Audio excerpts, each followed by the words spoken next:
everybody, welcome to day 18 of cognitive drawing.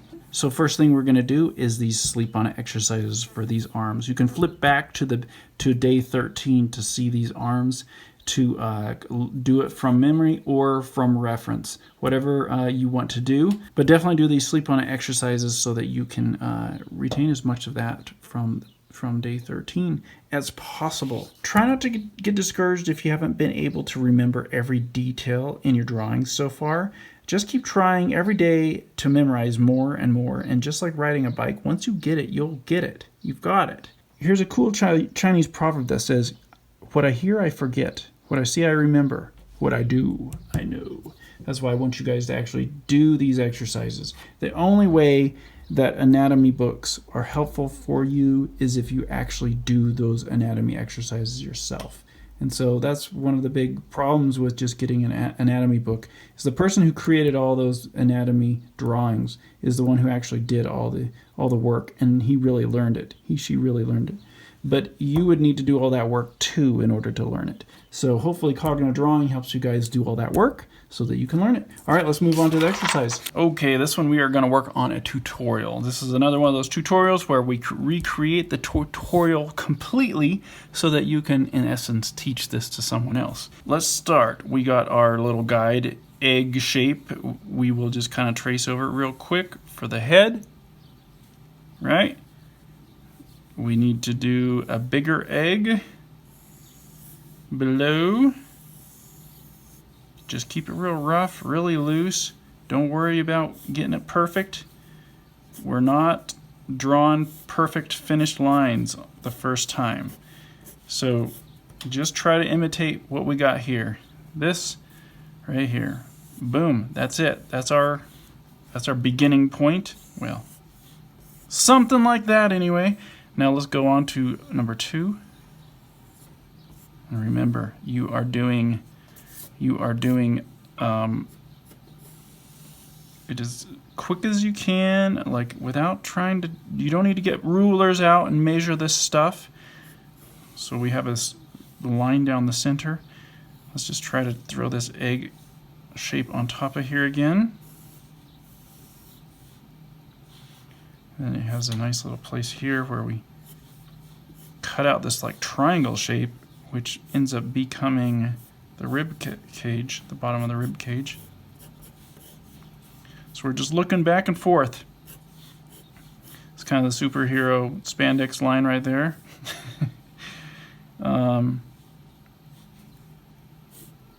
This is kind of where the collarbone ends up being.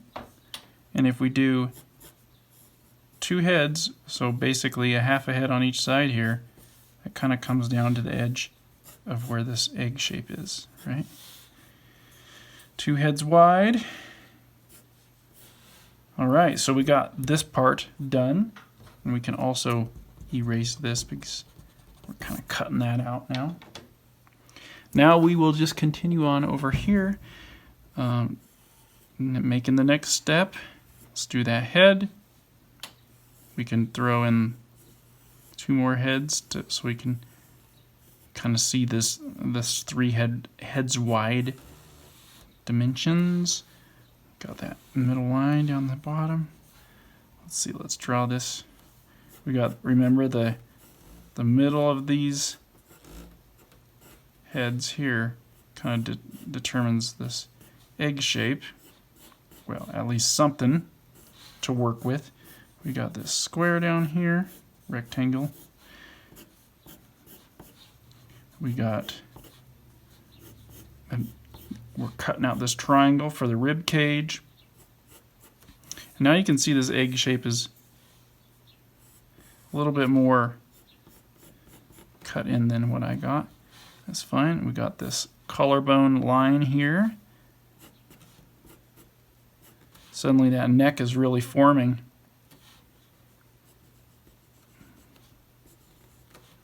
That neck shape. If we start tilting these collarbone lines a little bit, suddenly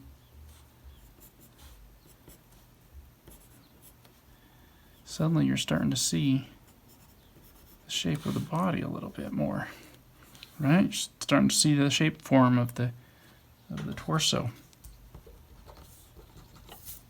Okay, now we're going to just move on to the bottom half. Just make sure we're in focus. Okay, so we'll just trace over this head again. It's always easiest to start with that line. We can carry any of this stuff down if we want.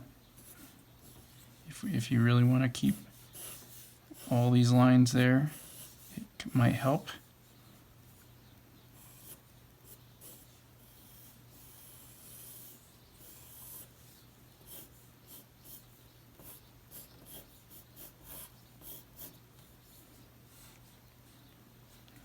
Collarbone, the neck muscles come down.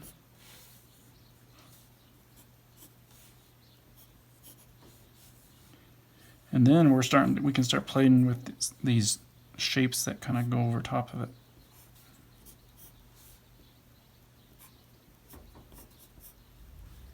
I like this curve right here. It's such a fun shape to work with, and it goes around the bicep and then right down, tucks right in. Something like that. And that kind of defines not only the shoulder muscle, but how the bicep comes in, you know, depending on how that angle of that line. I'm getting ahead of myself. I'm getting onto this part. Not good. Need to keep to my tutorial.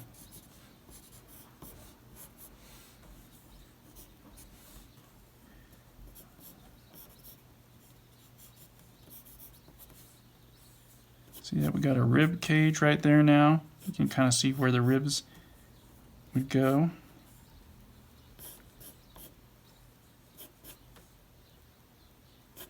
Now we just need to do this last one.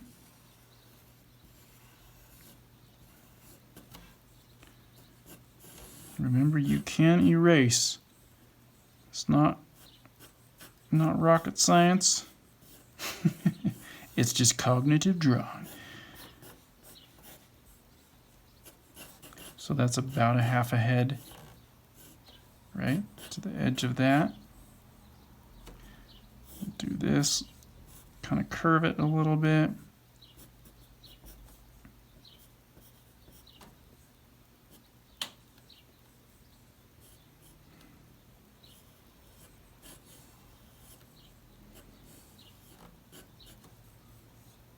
And then suddenly we have our bicep, we have our ribs, we have our shoulder, all because of this nice little curved line right there. We can throw in this little divot, the neck.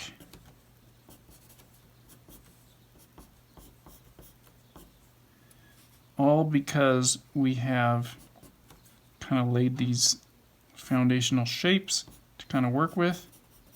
It just makes it real easy.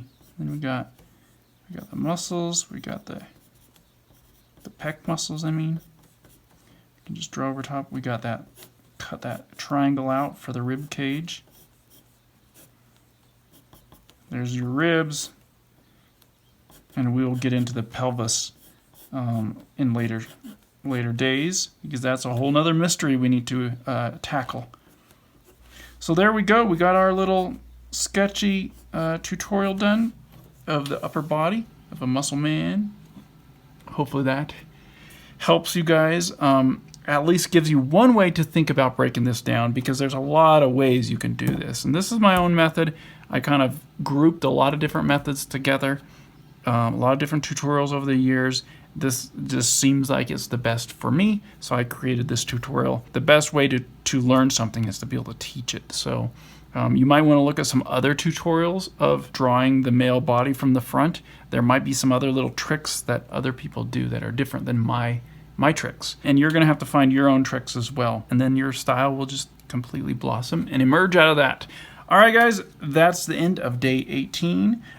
If you can actually take this and teach it to somebody, then you win first place. All right, guys, I'll see you tomorrow.